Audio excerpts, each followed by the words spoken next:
কলকাতা টিভিতে আপনাদের সকলকে স্বাগত। আপনাদের সঙ্গে রয়েছি আমি অঙ্কুর। দিল্লির যন্তর মন্তরে যে বিক্ষোভ আন্দোলন শুরু হয়েছিল ককরোচ জনতা পার্টির, সেই বিক্ষোভ ধীরে ধীরে দেশের বিভিন্ন প্রান্তে ছড়িয়ে পড়ছে।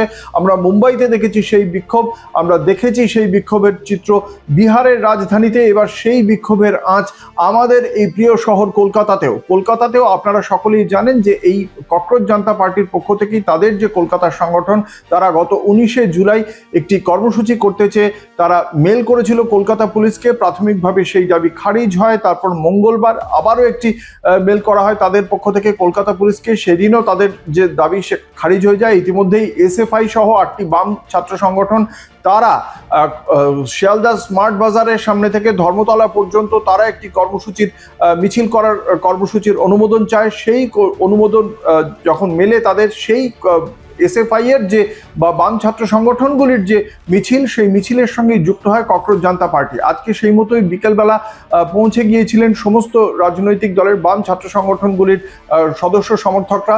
এর মধ্যে এসএফআই যেমন ছিল, এআইডিএসও ছিল, আইসা ছিল, এই ধরনের অর্থাৎ সিপিআই, এমএল, এসইউসি, সিপিএম, তাদের যে ছাত্র সংগঠন, তাদের যে সমস্ত কর্মী সমর্থকরা তারা যেমন ছিলেন, তার পাশাপাশি ককরোচ জনতা পার্টির পক্ষ থেকেও বেশ কিছু কর্মী সমর্থক তারা উপস্থিত ছিলেন আজকের এই মিছিলে।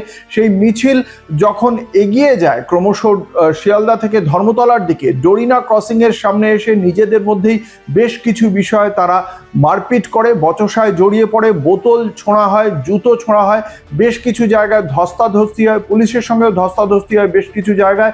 গোটা এই পরিস্থিতির দিকে কড়া নজর রেখেছিল প্রশাসন, যাতে কোনো প্রকার অপ্রীতিকর ঘটনা না ঘটে তার জন্য ব্যাপক পরিমাণে পুলিশ ফোর্স মজুদ ছিল। এবং সেক্ষেত্রে আমরা যেটা দেখতে পাই যে কলেজ স্ট্রিট থেকে রানী রাসমণি পর্যন্ত যাওয়ার সময় এই ধর্মতলার কাছাকাছি ডোরিনা ক্রসিংয়ে আসার পরেই ধুন্ধুমার শুরু হয়ে যায়। বহিরাগতরা ঢুকে পড়েন এই মিছিলে, এমনটাই অভিযোগ করা হয়েছে বেশ কয়েকজন। যদিও পুলিশ লাঠিচার্জ করেনি বলেই প্রশাসনের পক্ষ থেকে দাবি করা হয়েছে। বিবদমান দুপক্ষকে থামাতে লাঠি নিয়ে তেড়ে যাওয়া হয়েছে, কিন্তু লাঠিচার্জ করা হয়নি।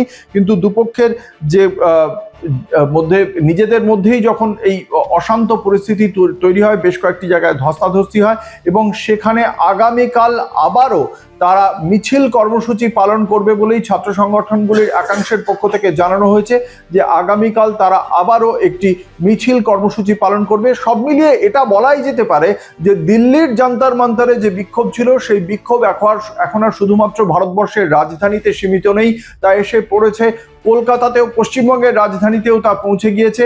গোটা দেশের বিভিন্ন শহরের মতো কলকাতাও উত্তপ্ত হয়ে উঠেছে এই ককরোচ জনতা পার্টির পাশাপাশি ধর্মেন্দ্র প্রধানের পদত্যাগের দাবিতে কলকাতা শহরও মুখর হয়েছে। এবং এখানে এই মিছিল সহিংসতার দিকে এগিয়ে গেল, শান্তিপূর্ণভাবে মিছিল সংগঠিত করতে পারলো না ছাত্র সংগঠনগুলো, এটা কিন্তু একটা প্রশ্ন রইল। দেখা যাক এক্ষেত্রে শনিবার তারা যে মিছিল কর্মসূচির ডাক দিয়েছে কতটা সুষ্ঠুভাবে নিজেদের দাবিকে তারা সামনে রাখতে পারে, কতগুলি ছাত্র সংগঠন, কতজন মানুষ এই মিছিলের সঙ্গে যোগ দেন, সেদিকেও অবশ্যই নজর থাকবে। এবং সেই নজর আপনারাও রাখতে পারেন কলকাতা টিভির পর্দার দিকে। পেয়ে যাবেন সমস্ত আপডেট, দেখতে থাকুন রাত দিন 7 দিন।